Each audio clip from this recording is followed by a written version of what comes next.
Good afternoon, everyone. I hope all of you are good and fine.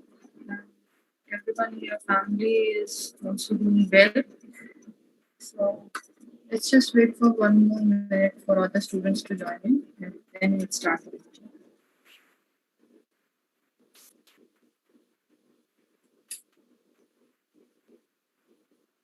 So today we are going to talk about ecological successions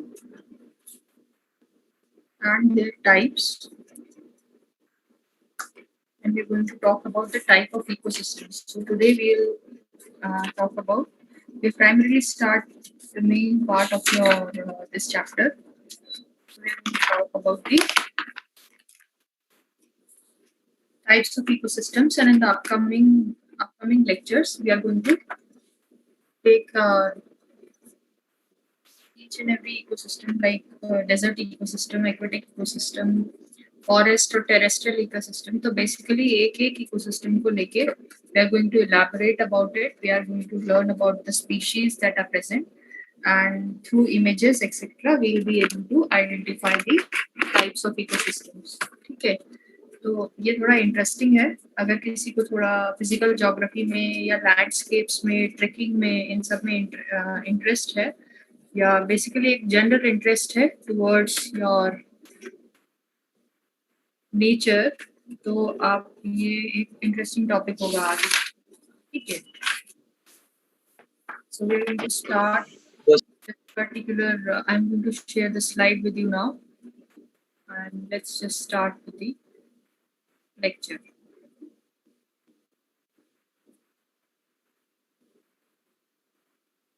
मैंने आप लोगों के साथ previous classes का जो slides थी वो शेयर की थी. I hope you have gone through them. Otherwise अगर आपने नहीं देखा है तो let's just go through them very quickly. ठीक है, तो जो भी स्टूडेंट्स पिछली क्लासेस में नहीं थे उनके लिए मैं बता देती हूँ कि हम लोग टॉपिक पढ़ रहे थे एनवायरमेंटल स्टडीज का. जो एक जनरल इंट्रोडक्शन था, एनवायरमेंट क्यों इम्पोर्टेंट है, ऑब्जेक्टिव्स क्या है, वो हमने प्रीवियस क्लासेस में लेक्चर्स में पढ़ लिया है. So I have shared the notes, and all those who have missed the class can join in, can go through them. Okay. So अभी का जो करंट टॉपिक है वो बेसिकली किसी भी इकोसिस्टम के बारे में बात करता है. ठीक है, कि अगर एक पर्टिकुलर फॉरेस्ट है, डेजर्ट है, या फिर जो भी आप अपने आसपास इकोसिस्टम या लैंडस्केप्स देखते हैं, people who like traveling they might have seen different ecosystems, या फिर जो लोग गांव में रहते हैं. ठीक है, तो जो स्टूडेंट्स गांव वगैरह में हैं उन्होंने पॉन्ड्स देखे होंगे, तालाब जिसे बोलते हैं. सो बेसिकली हर जगह का अपना एक इकोसिस्टम होता है. इकोसिस्टम का क्या मतलब था, जिन्होंने पहले क्लास ज्वाइन नहीं करी है, इकोसिस्टम का मतलब है जो बायोटिक कंपोनेंट्स हैं और जो एबायोटिक कंपोनेंट्स हैं. सो व्हेन आई से बायोटिक, ठीक है, व्हेन आई से बायोटिक टर्म, तो बायोटिक में आपके सारे ग्रीन प्लांट्स जो भी लिविंग है, पैरासाइट्स हैं, एनिमल्स हैं, मैन है, वो सब आ जाता है. ठीक है, बात जो एबायोटिक कंपोनेंट्स हैं उसमें सारे फिजिकल केमिकल पैरामीटर्स हैं. ठीक है, जैसे कि energy, temperature, rain water etcetera. So किसी भी इकोसिस्टम का एक अच्छी तरीके से या एक फंक्शनल रूप में वर्क करने के लिए, प्रॉपर वर्क करने के लिए, there has to be a balance maintain between these two particular components. ठीक है, सो एक पॉन्ड का, एक लेक का, रिवर का, हर किसी का अपना एक इकोसिस्टम है, एक पैरामीटर है जिसपे वो वर्क करते हैं, और उसी टाइप की स्पीशीज, प्लांट्स या एनिमल्स वहां पे ग्रो करते हैं. तो यहाँ पे दो टर्म्स आती हैं students when we talk about plants. ठीक है, कहीं पे भी आप इकोसिस्टम में पढ़ेंगे तो फ्लोरा, कहीं आप किसी पर्टिकुलर इकोसिस्टम सैंक्चुरी वगैरह में if you go and visit, तो there might be some literature which will be provided to you कि ये यहाँ का फ्लोरा है, फौना है. So when we talk about flora, flora means plant species और प्लांट्स, फ्लोरा. ठीक है, fauna means animals. Okay. तो बेसिकली किसी भी इकोसिस्टम का फ्लोरा और फौना डिफाइंड होता है, उसी टाइप की स्पीशीज वहां पे ग्रो कर सकती हैं. ठीक है, so we were talking about this part. Then we moved on to abiotic, biotic, planktons, types of ecosystems. ठीक है, ट्रोफिक लेवल्स कौन कौन से होते हैं? सो ट्रोफिक लेवल इज बेसिकली इसमें 2-3 टर्म्स हम लास्ट टाइम पढ़ रहे थे व्हिच वाज स्ट्रैटिफिकेशन. तो stratification means vertical alignment of species. ठीक है, और जब आप उनको वर्टिकली अलाइन कर देंगे, एक दूसरे के ऊपर अलाइन कर देंगे, तो उन पे एक लेवल बन जाता है. ठीक है, जिसे कहते हैं ट्रोफिक लेवल. ठीक है, सो ट्रोफिक लेवल को किस तरीके से डिफाइन किया गया था? ट्रोफिक लेवल को डिफाइन किया गया था पिरामिड्स के रूप में. Let me just show you the pyramids. So this particular thing, this area producer, this is one trophic level. Then herbivores or primary consumers is another trophic level. So ये जो एक के ऊपर एक जो लेयरिंग की गई है, this is stratification. ठीक है, vertical alignment of species. इनका एक level defined है, this is called a trophic level. So we were talking about this. Then we talked about Raymond Lindman's rule. Okay, Raymond Lindman was a scientist who said that only 10% of the energy is taken to the next trophic level. Only 10% of the energy is taken to the next trophic level. बाकी की जो बची हुई 90% है वो उस level के, उस ट्रोपिक लेवल के प्लांट्स या ऑर्गेनिजम्स अपने metabolic processes we all know, मतलब डे टू डे जो भी आपका काम है, जो भी आपको बॉडी ग्रो करनी है, रिपेयर करनी है, डाइजेशन करना है, व्हाटएवर मेटाबॉलिक प्रोसेसेस में यूज कर लेता है. सो ये एक इम्पॉर्टेंट है, ये एमसीक्यू फॉर्म्स में भी आ सकता है. सो रेमंड लिंडमन का 10% rule, energy pyramid of energy का जो समरी है या कोर है वो ये है कि नेक्स्ट ट्रोपिक लेवल पे 10% एनर्जी ही जाती है. सो जो एपेक्स प्रेडेटर है, जो ईगल है, ठीक है, या फिर जो टाइगर है, ये जो एपेक्स प्रेडेटर्स होते हैं उनके पास प्लांट के कंपैरिजन में, प्लांट से स्टार्ट होते हुए only 0.01% of the energy is taken. बाकी की एनर्जी इज ईदर कंज्यूम्ड और इज लॉस्ट एज हीट. ठीक है, ये diagram pyramid of energy should be drawn in this particular manner only. If you have offline examinations, then it should be drawn in this particular manner. Otherwise, for MCQ purpose, only 10% of the energy is taken up. Okay, let's just move forward to another thing. Now, we were talking about the pyramids of biomass, pyramid of energy, pyramid of number. We have covered it. I have shared the notes. Today, we are going to talk about ecological succession. So when we talk about ecological succession, तो जो ecosystem है, ecosystem कभी भी students एक particular day में नहीं start होता. There is a process by which the ecological succession takes place. Okay. So the method of this particular increase or growth of species in a particular area is called ecological succession. Simple terms में हम बात करते हैं ecological succession का मतलब, अगर आपको एक plain barren land of grass provide, plain barren land, ठीक है, एक प्लेन बैरन लैंड आपको दे दिया जाए, ठीक है, so how will you observe और सी कि इकोलॉजी किस तरीके से ग्रो करती है? इकोलॉजी को, एक इकोसिस्टम को डेवलप होने में it takes millions of years. ठीक है, so this natural or systematic growth of species in a particular area is called ecological succession. Let's go to the image and then we will be able to understand it better.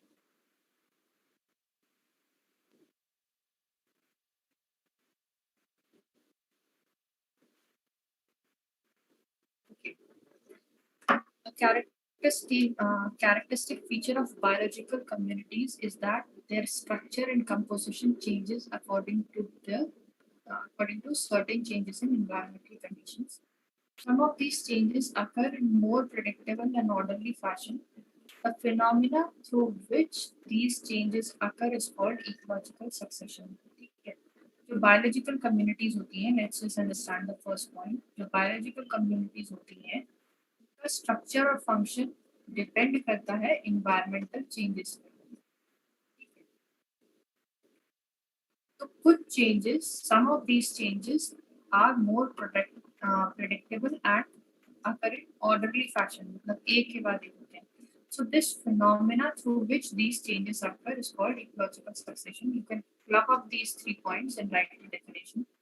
This is an important aspect of study of ecology and forms the core of ecological science. So basically succession का मतलब growth, ठीक है, एक के बाद succeed करना या next level पे जाना, ठीक है, this is what succession means. So किसी भी स्पीशीज का किसी भी एरिया का नेक्स्ट लेवल पे जाना is called as succession. Hindi में I am trying to explain succession means एक के बाद एक, ठीक है, so one after the another as you can say. So ये जो ग्रोथ है इकोसिस्टम का किसी भी एरिया का, that is of two types. First is primary succession and the second one is secondary succession. So primary succession is a slow process, important है, that initiates in an area where there are no living organisms.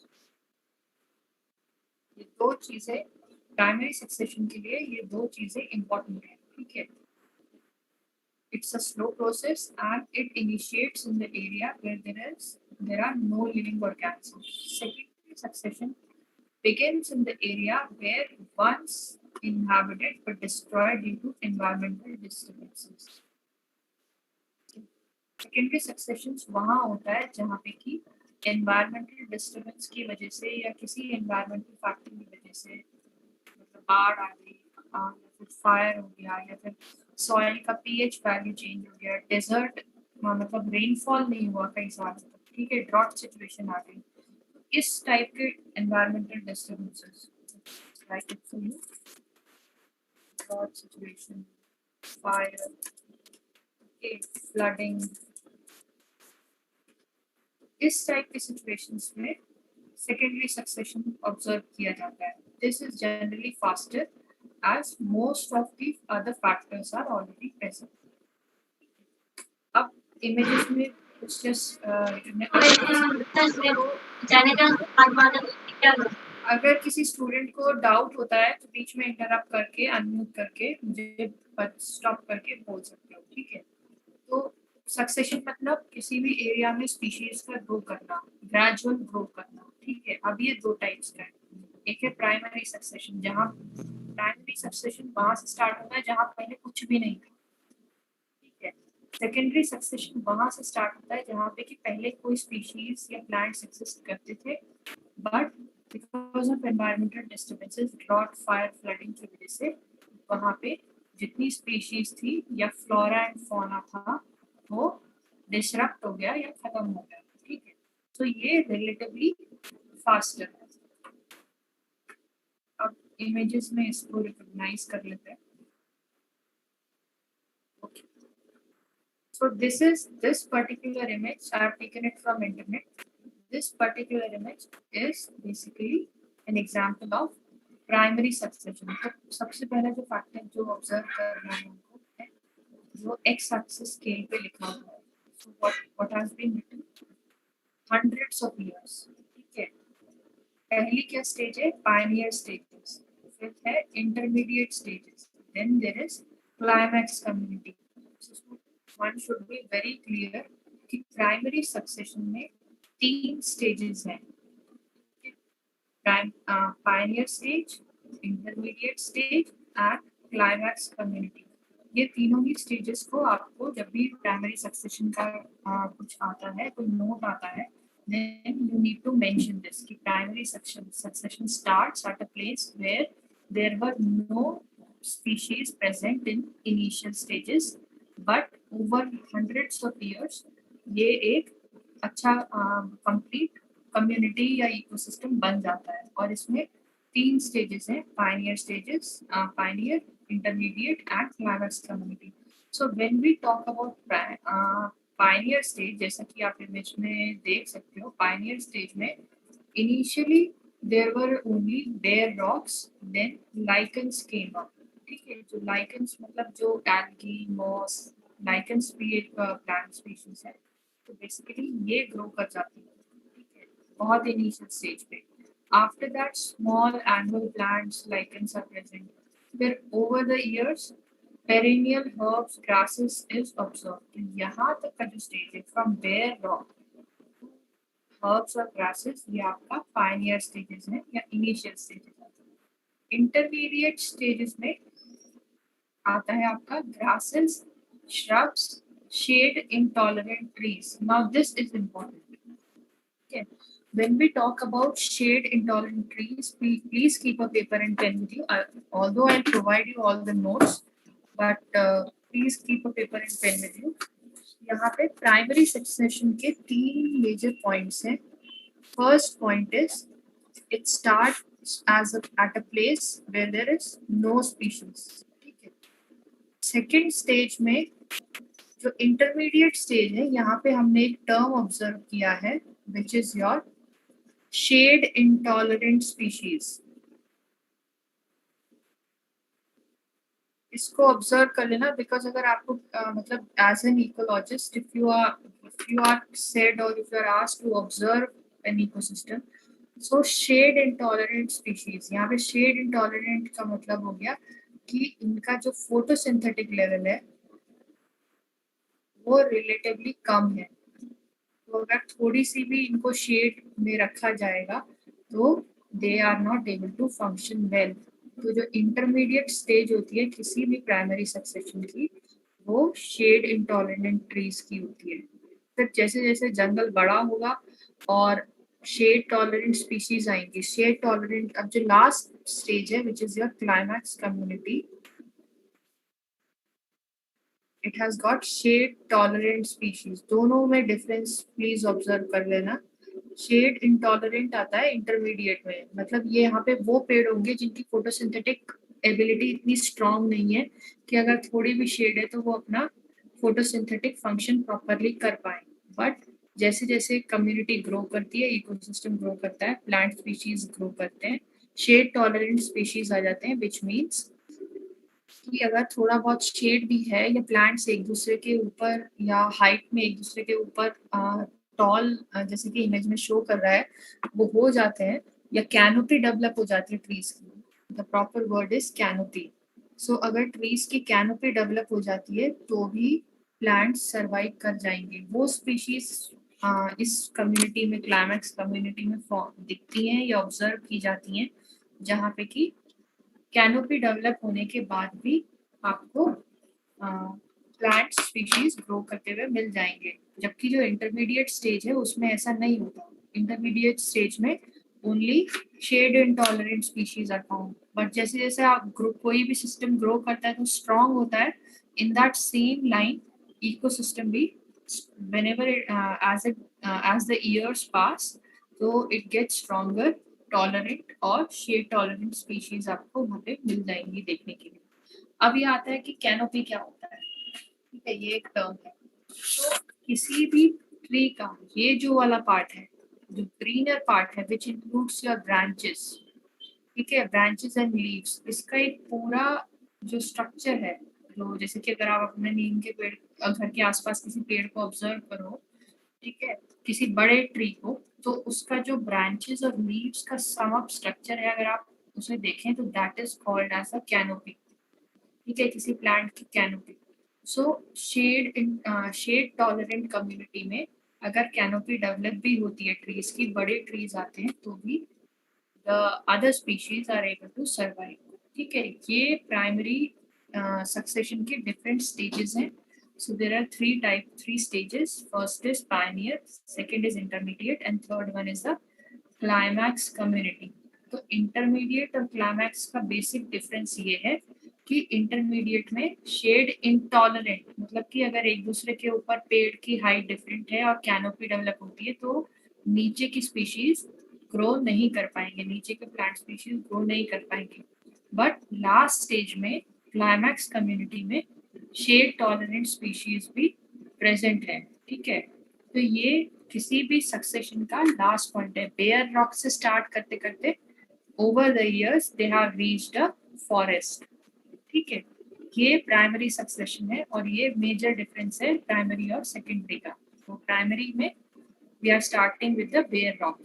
Now let's go to the secondary succession. Secondary succession start होता है जैसे कि आपने यहाँ पे mention किया था.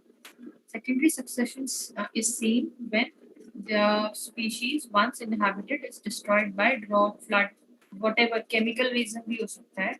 ठीक है, सो this secondary succession, once it was inhabited by the climax community, but due to some disturbance, जैसे कि अगर one such example which I used to give last year also was fire in California. ठीक है, Amazon के जो जंगल है उसमें भी फायर, आपने न्यूज़पेपर्स आर्टिकल्स में पढ़ा होगा कि फायर है, ठीक है, Amazon के जंगलों में. तो व्हाट इज हैपनिंग, जो वहाँ पे कम्युनिटी है, जो वहाँ का फ्लोरा फोना है, दैट इज गेटिंग डिस्ट्रॉयड, और एक ऐसी सिचुएशन आ जाती है which is your this particular situation. If you are able to see the screen, so this particular situation is where it starts.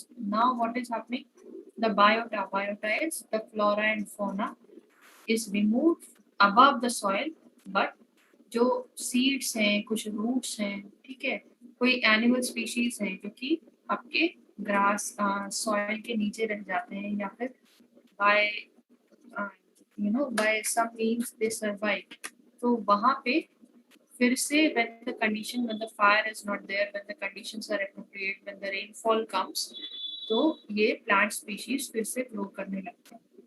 तो अब बेसिकली क्या है कि प्राइमरी और सेकेंडरी का जो बेसिक डिफरेंस था वो ये कि जो सेकेंडरी है वो तब स्टार्ट होता है जब environmental situation is different. But now can you see कि यहाँ पे the soil still remains, that is what they are saying. ठीक है, soil remains means there is some possibility of nutrients being present, ठीक है, some roots being present, like I said. But primary के case में we are starting with the bare rock. तो यहाँ पे ना न्यूट्रिएंट्स हैं और ना ही कोई सॉइल प्रेजेंट है. तो primary is takes more time, क्योंकि बेयर रॉक पे पहले लाइकेंस होंगे, फिर lichens over the years they die, they act as a basis, or they act as a matrix for other species to grow. क्योंकि जैसे dead and decay होगा lichen, तो वहाँ पे न्यूट्रिएंट्स का सोर्स बनेगा वो. बट सेकेंडरी के केस में this soil is already present, इसलिए ये फास्टर होता है in comparison to primary succession. ठीक है, तो प्राइमरी और सेकेंडरी के ये दोनों इमेजेस आप ड्रॉ कर सकते हो. इन दोनों को देख के you can understand secondary succession का क्या डिफरेंस है. तो जैसे कि अभी उत्तराखंड में there was a lot of forest fire, California में there was a lot of forest fire. In fact California में तो ड्रॉट सिचुएशन भी बहुत ज़्यादा है. ठीक है, rivers are drying up, forest grasslands are drying up. ठीक है, और आपके अमेज़न के जो फॉरेस्ट हैं वहाँ पे भी बहुत ज़्यादा फॉरेस्ट फायर है. तो ऐसे सिचुएशंस में ओवर द इयर्स जब सिचुएशन, इन्वायरमेंटल सिचुएशन इम्प्रूव होगी, तो सेकेंडरी सक्सेशन स्टार्ट होगा. ठीक है, that is what secondary succession is and its example is. ठीक है, now let's go to the next slide which is types of community in a forest. ये important है, इस पे एग्जाम में क्वेश्चन भी आता है.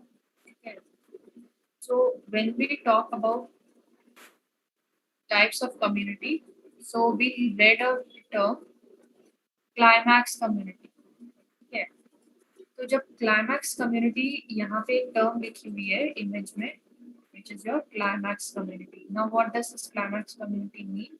Let's just understand. When the changes create a community that is almost in equilibrium with the environment, it's what we call as climax community. Simple words में,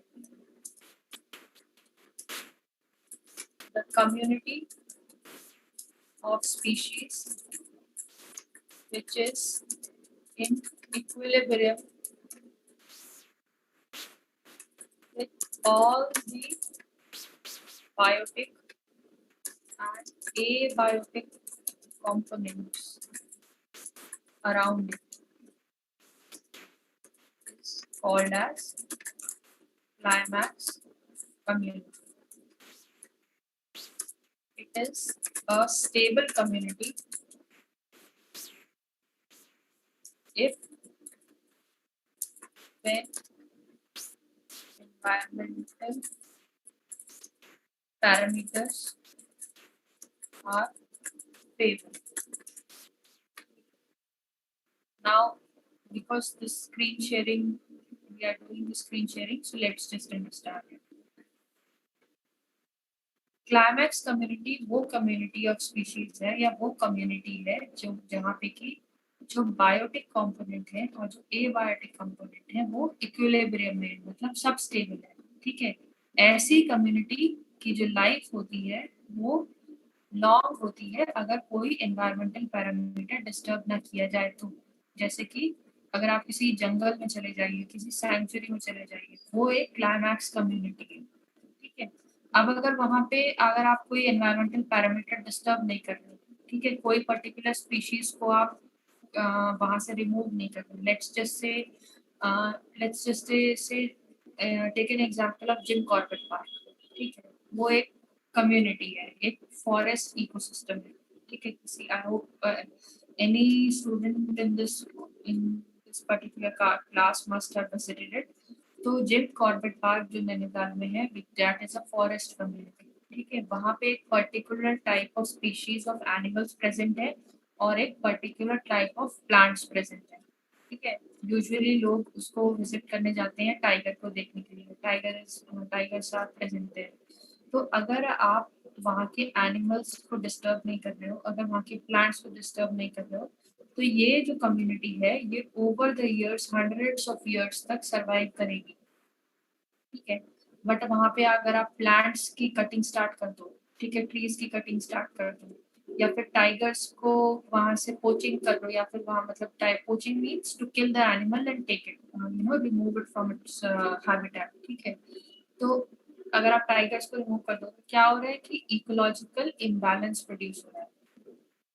तो क्या होगा कि जो कम्युनिटी है, जो क्लाइमैक्स कम्युनिटी है, वो डिस्टर्ब हो जाएगी, ठीक है। So in simple words, climax community वो कम्युनिटी है जो कि इस्टेब्लिश्ड है प्रॉपरली, और वो उसमें जो बायोटिक और एबायोटिक कंपोनेंट्स हैं वो इक्विलिब्रियम में, या फिर सारे एनवायरमेंटल पैरामीटर्स फेवरेबल है, ठीक है। ये मतलब होता है किसी क्लाइमैक्स कम्युनिटी का। Climax community is in equilibrium with the environment, ठीक है। अब आता है नेक्स्ट टर्म सीयर। हमने बहुत सारे सीयर्स पढ़े हैं, ठीक है, जैसे कि हाइड्रोसीयर, लिथोसीयर, ये एग्जांपल्स हैं, ठीक है। सो सीयर का मतलब क्या होता है?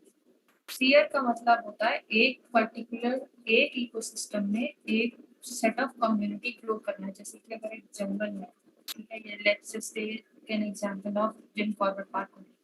सो जिम कॉर्बेट पार्क में एक रिवर भी फ्लो कर रही है, कहीं पे कोई पॉन्ड होगा, ठीक है, या फिर लैंड है।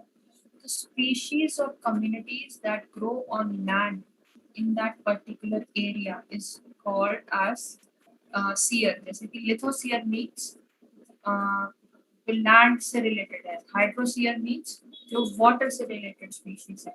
So in a given ecological area the communities change successively. This sequence of communities is called a seer.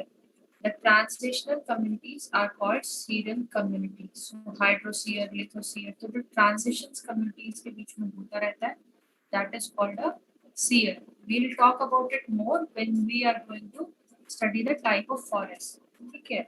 So seer communities progress. There is an increase in diversity of organisms, increased number and increased biomass.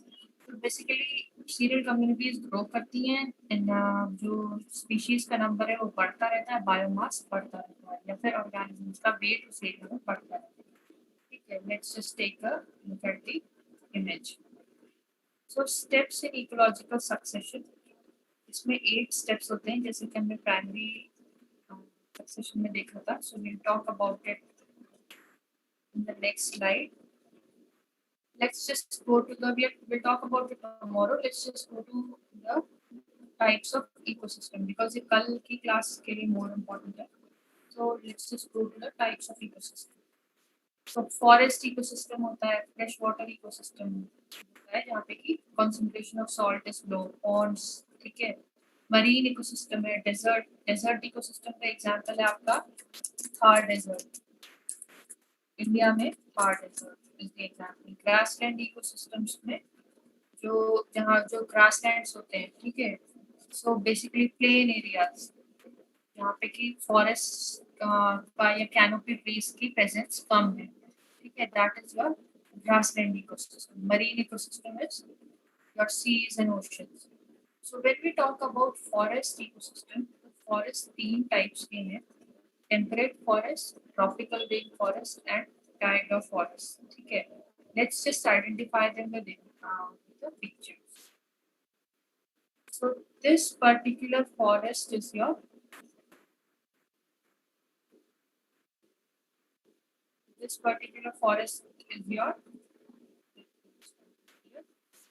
temperate forest.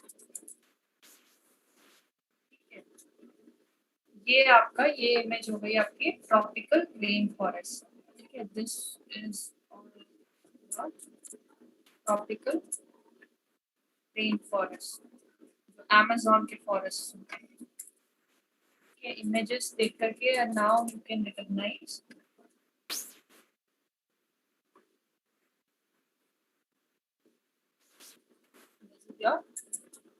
Tiger forest. तो ये हर जगह पे different formats में different species, plant species की presence से ये forest identify किए जाते हैं. और बेसिक फैक्टर जो है जो इन फॉरेस्ट को सेपरेट करता है एक दूसरे से, वो है amount of rainfall and the type of species present.